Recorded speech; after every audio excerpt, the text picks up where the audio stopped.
On June 15, 2025, a photograph of BTS's Jungkook circulated online.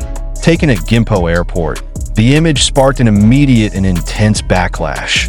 Not because of how he looked, but because it should never have existed that Jungkook's schedule was private. No fans or press had been informed of his appearance. Yet, there he was, photographed without consent, visibly distressed, seemingly unaware he'd been targeted. Within hours, the image became a symbol, not just of fandom obsession, but of a broader failure within K-pop to protect its artists. That same day, another BTS member, Kim Seokjin, known globally as Jin, spoke out. The oldest member of BTS, recently discharged from military service, made a direct and emotionally charged post on Weverse, a fan communication platform. You are not a fan if you follow us without permission. What happened to Jungkook is not okay.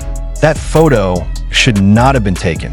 This statement broke the carefully maintained silence that has long surrounded privacy breaches in the K-pop world. Jin's words ignited a movement, one that has since pushed the K-pop industry, fans, and even Korean lawmakers to confront the dark side of idol culture, a line crossed. Again, the photograph was only the latest in a string of privacy violations targeting BTS members, particularly Jungkook. Since the group's global rise, he has consistently been one of the most surveilled idols. His comings and goings speculated on, recorded, and shared without consent.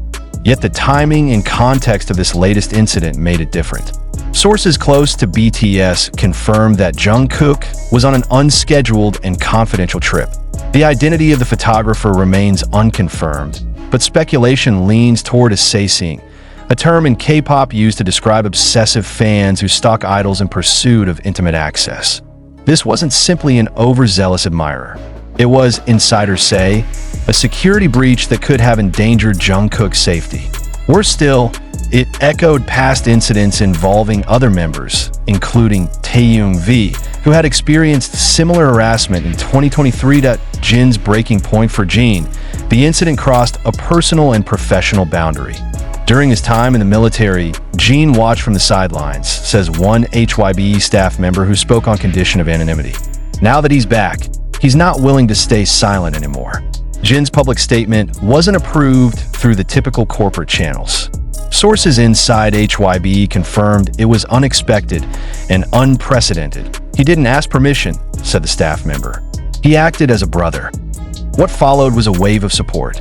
Global fans trended hashtags like #ProtectJungkook, #WeStandWithJin, and #RespectIdolPrivacy across X, formerly Twitter, TikTok, and Instagram. Over the next 48 hours, these campaigns reached over 200 million interactions, signaling a major shift. Fans weren't just upset, they were mobilizing. Industry accountability. What makes this moment significant is not just fan reaction, but who else was listening. On June 17th, 2 days after Jin's post, South Korea's National Assembly received over 800,000 digital signatures on a petition urging stronger legal protections for celebrities against stalking and unauthorized surveillance. By June 20th, Representative Han Jae-won had formally proposed new legislation, the Idol Privacy and Safety Act, which would penalize unauthorized photography and tracking of entertainers in private and semi-private locations, such as airports, residential zones, and hospitals. Idols like BTS have given this country global recognition, Han said during a press conference. We must ensure their basic rights are respected. If passed, this would be the first law in Korea explicitly focused on celebrity privacy violations.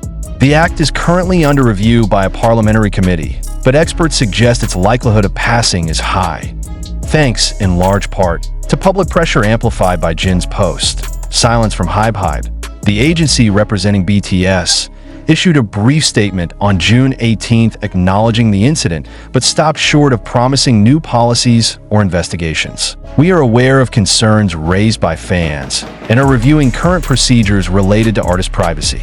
Internally, however, reports suggest tension. Some executives are worried about Jin acting outside official communication channels, said a HYB insider. But others believe his stance has strengthened BTS's public image as independent and principled. The company has long been criticized for slow or insufficient responses to stalking and unauthorized content. Previous cases involving leaked home addresses, illegal tracking devices, and fan harassment were often met with vague promises of review or legal consideration. With Jin's public declaration that may be changing, Jungkook's response on June 21st, in a surprise move, Jin and Jungkook held a joint live stream on Weverse. There was no glamour, just two men, sitting in a quiet room, speaking from the heart. "I didn't think this would happen again," Jungkook said. "But when I saw that photo, I felt violated. Not angry, just scared." He paused before continuing. "I know not all fans are like that. Most of you respect us. But even one person doing this puts all of us at risk." Jin echoed the sentiment. "Being loved doesn't mean being watched. We are not public property. We are people." The live stream lasted 18 minutes. It was viewed by over 12 million fans worldwide in the first 24 hours, and later quoted by multiple news outlets across Asia, Europe, and the Americas. That a broader conversation, the incident has reignited global debates around celebrity culture, fan entitlement, and mental health. "Jungkook is not alone in this," said Dr. Min Seo-yeon, a psychologist who specializes in public figure trauma. "What's different is that BTS, through Jin, has chosen to confront it openly. That's rare." Dr. Min notes that idol training often involves conditioning to accept constant surveillance. "What we're seeing now is resistance to that conditioning," she said. "It's not only healthy, it's revolutionary." Fans as allies, many armies, BTS's global fandom, have taken matters into their own hands. Beyond trending hashtags, fan collectives have created guides in over 30 languages educating newcomers on how to respect idols' privacy. Point one campaign, "Army Doesn't Stalk," has been endorsed by major fanbase accounts and even discussed on Korean television. Posters in Seoul subway stations now read, "Real fans protect, not pursue." It's a powerful reversal of narrative.